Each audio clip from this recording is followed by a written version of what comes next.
నేతలపై తీవ్ర స్థాయిలో ఫైర్ అయ్యారు సీఎం రేవంత్ రెడ్డి. బీఆర్ఎస్ పార్టీని తెలంగాణ గడ్డ మీద లేకుండా చేస్తామంటూ మండిపడ్డారు.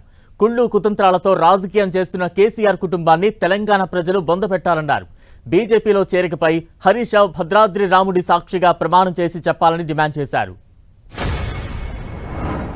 ఖమ్మం జిల్లా చింతకాని మండలం వేదికగా లక్షలాది మంది ఖమ్మం బిడ్డల సాక్షిగా భవిష్యత్తు చరిత్రను జరగబోయే కురుక్షేత్రాన్ని ఈ వేదిక నుంచే నేను చెప్పదలుచుకున్నా. కౌరవ వంశాన్ని సర్వం తెలంగాణ గడ్డ మీద నుంచి తొలగించే వరకు. కౌరవ వంశం అంటే కల్వకుంట్ల కుటుంబం.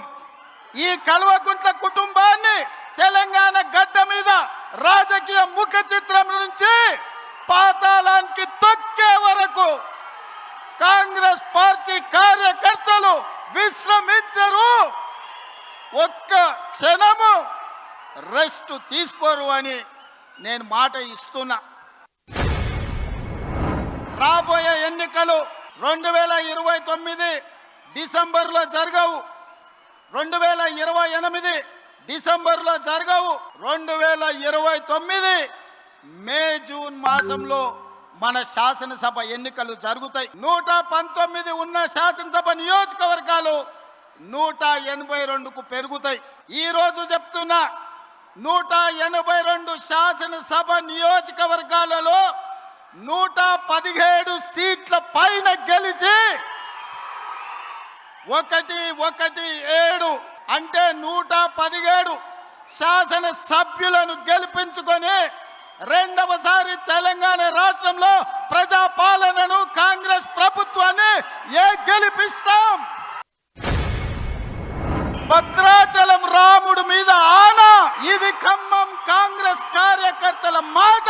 కాసుకో చంద్రశేఖర్ రావు, నువ్వు, నీ కొడుకు, నీ అల్లుడు, నీ బిడ్డ, నీ చుట్టాలు, నీ భజన పరులు, నీ ఒప్పందాలు, నీ దొంగ సర్వేలు చేసే దొంగ ఏజెన్సీలతో సహా గుర్తు పెట్టుకోండి. ఈ తారీఖు జూలై 10, 2026 నాడు మాట చెప్తున్నా. ఈ మాట కోసం రోజుకు 18 గంటలు పనిచేస్తాం మేమందరం, మా మిత్రులందరూ.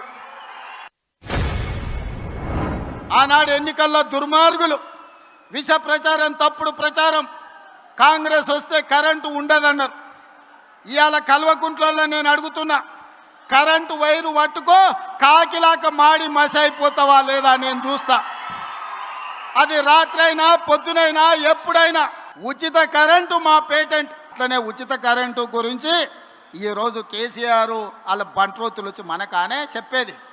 10 ఏళ్ళు ఉచిత కరెంట్ ఇచ్చి రైతులను ఆదుకున్న కాంగ్రెస్కు ఉచిత కరెంటు పేటెంట్ రైట్ అయితే మనల్ని కాదని దాన్ని కొట్టేద్దామని చూసి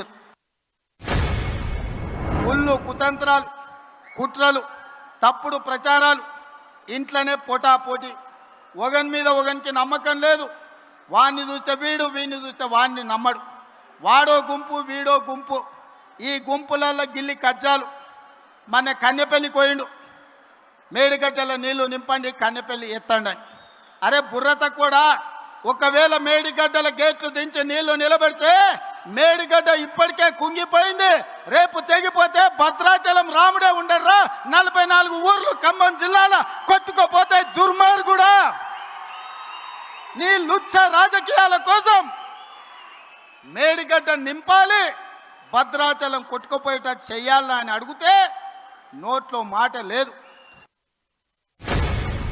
అసలు వాళ్ళయ్యా ఆయల్లా రెండోసారి ప్రభుత్వం వచ్చినప్పుడు హరీష్ రావును మంత్రిని చేయనిక ఏడాది పట్టింది. ఆయల్లా పార్టీలకు వెళ్ళే మెడల్ పట్టి దొబ్బాలని చూసి ఇవాళ కన్నెపల్లి పోతుంటే కేటీఆర్ హరీష్ రావుని ఎంబడి తీసుకపోలే. ఆల్రెడీ హరీష్ రావు బీజేపీలతోని సందపూసుకేస్తూనే ఉన్నాడు, చీకట్ల మాట్లాడుతూనే ఉన్నాడు. కాదని భద్రాచలం రావుడి మీద ఒట్టేయమను హరీష్ రావును. నేను బీజేపీలతో మాట్లాడతలేను, బీజేపీలకు ఓనని భద్రాచలం రాముడి మీద వాళ్ళ మేనమామ కేసీఆర్ మీద ఒట్టేసి హరీష్ని చెప్పమని